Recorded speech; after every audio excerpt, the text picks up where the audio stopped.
The Russians need to wake up and accept reality. This statement did not come from just any analyst, but from the Vice President of the United States, J.D. Vance. And now, even voices inside the Kremlin itself are starting to agree. Propagandists who once stood firmly by Putin are now admitting in public the war is already lost. What is happening behind the Kremlin walls, and why have yesterday's allies turned into today's critics? If voices inside the Kremlin are already echoing that the war is lost, to understand the weight of that statement, we need to go back to the beginning, to the moment when everything seemed easy for Moscow. In February of 2022, Vladimir Putin's plan was clear: to repeat the Crimea script from 2014. In the Kremlin's mind, just a few days of military pressure would be enough to force Kiev to surrender. The expectation was of a lightning victory, with Russian tanks parading through the streets of the capital and the Ukrainian government collapsing with little to no resistance. Pro-Russian analysts predicted that the world would witness a subdued Ukraine before it could even react. But reality turned out to be very different. Instead of capitulating, Ukraine shocked the world with fierce resistance. Instead of giving up Kiev, the Ukrainians forced the Russians into a humiliating retreat from the outskirts of the capital. Cities like Kharkiv and Kherson became symbols of counterattack, and that resistance only grew stronger with Western military support. Anti-tank weapons like the Javelin and air defense systems such as NASAMS and Iris-T shifted the balance of power on the battlefield. Ukraine not only faced down an army once considered one of the largest in the world, but put it in check through technological creativity. The massive use of modified commercial drones, later turned into armed swarms, redefined what it means to wage modern war. These small devices became the greatest threat to Russian armor and bases, proving that a conflict is not decided solely by numbers or brute force, but by adaptability. Today, nearly 4 years later, the war is not only unfinished, but Moscow finds itself increasingly at a disadvantage, a brutal contrast between expectation and reality. If the expectation of a quick victory had already collapsed on the battlefield, the hardest blow for Putin is seeing cracks begin to appear even within his own propaganda machine. Those same voices that for years faithfully repeated the Kremlin's narrative are now changing their tone, and some are openly speaking of defeat. One of the most emblematic examples is Tatyana Montyan, a lawyer and commentator who became one of the regime's most recognized propagandists. During the first months of the war, she echoed official speeches and described the special operation as inevitable and victorious. But recently, her rhetoric has shifted dramatically. In public broadcasts, Montyan declared that the war is lost and that Russia no longer has any way to reverse the situation. Her criticism targets the reality of the troops, exhausted soldiers, poorly equipped, sent to the front lines without proper preparation. According to her, the lack of concrete advances already makes a new round of mobilization inevitable, which only further exposes Moscow's fragility. By saying this, Montyan not only abandons propagandist optimism, but also anticipates a scenario of deep exhaustion, where the human cost of the war will become unsustainable. Another heavyweight voice reinforcing this chorus is Dmitry Rogozin, former head of Russia's space agency Roscosmos and a close figure to Putin. Known for his nationalist and aggressive tone, he recently tried to justify Russia's struggles by claiming the country is fighting alone against a coalition of high-tech nations. At first glance, it seems like an attempt to portray Russia as a victim. But in practice, it is an acknowledgement that Western sanctions and Ukraine's technological superiority, backed by NATO weapons, are undermining Moscow's chances on the battlefield.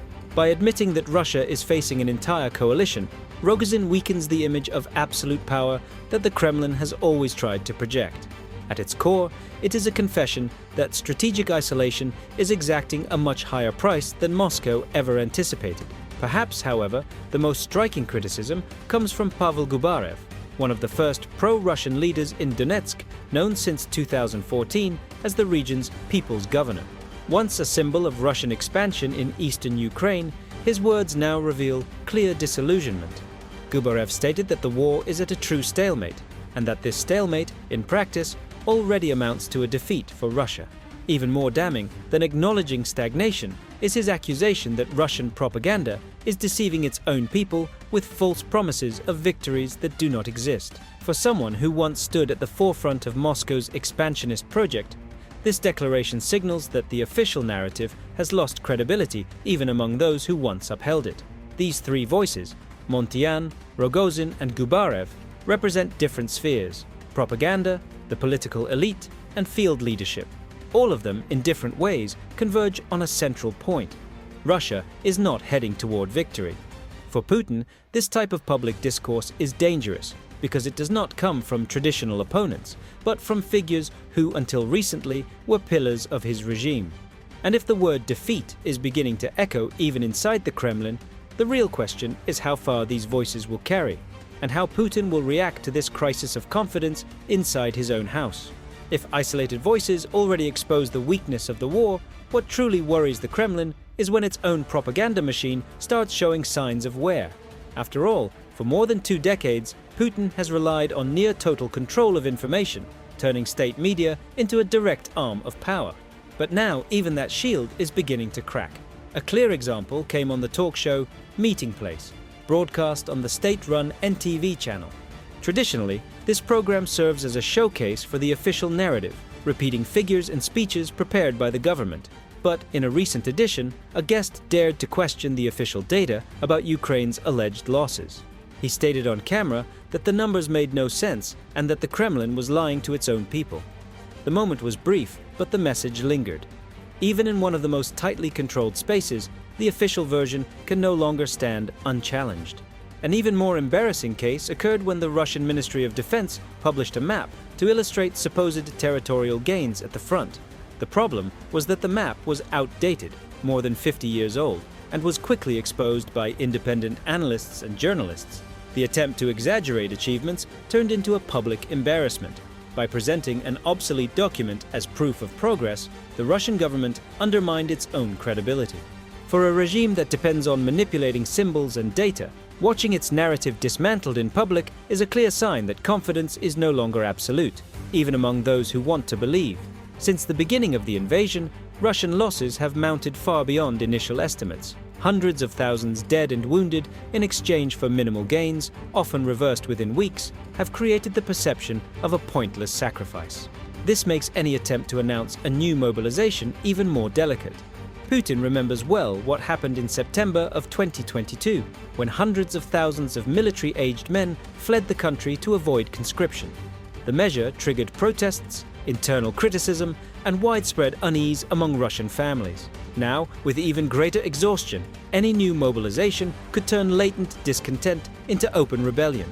The result is a Kremlin cornered. On one side, it needs more soldiers to sustain a war that is going nowhere.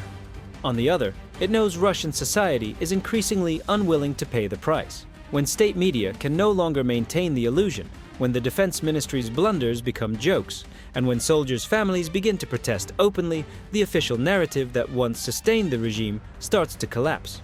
And once trust is lost, not even the most well-oiled propaganda machine can reverse the perception of defeat. With the official narrative increasingly eroded and internal voices questioning the war, an inevitable question arises. Does Putin himself already know that victory is impossible? For Keith Kellogg, the United States Special Envoy to Ukraine, the answer is clear. In his words, deep down, Putin realizes he is not going to win. This assessment, coming from someone with military experience and access to Western intelligence analysis, highlights the fragility of Russia's project. Ukraine, contrary to what the Kremlin had expected, not only resisted, but adopted a war of attrition strategy that has been steadily grinding down the foundations of Russia's war machine. One of the most impactful examples has been the coordinated strikes against oil refineries inside Russian territory. These facilities are not just military targets, but the very heart of the economy that funds the war. Each explosion at a refinery means less fuel for tanks, less revenue for the state, and more pressure on a budget already strained by sanctions and massive military spending. The message is clear. Moscow may try to prolong the conflict, but with each passing day, its ability to sustain this war shrinks. Putin may maintain a rhetoric of strength in public, but the facts are piling up before him. Ukrainian resistance that refuses to break, human losses on a historic scale, an economy weakened, and now attacks striking vital infrastructure inside Russia itself. Add to that the growing dissent among propagandists, politicians, and field leaders, and the picture reveals a dilemma that can no longer be ignored. Deep down, Putin knows that victory is unattainable. He may not admit it, He may continue putting on a show of artificial confidence before the cameras, but every move from the Kremlin exposes a regime cornered, desperately trying to buy time in a war that has already lost its strategic purpose. The propaganda that once sustained Putin is now turning against him, exposing a regime in crisis and a war that can no longer be won. And if you want to see how this reality plays out on the battlefield, don't miss our other video, where Ukrainian drones and special forces destroyed an entire Russian convoy in Kursk, paralyzing enemy logistics. What do you think will happen next? Share your opinion in the comments and subscribe to follow our upcoming analyses.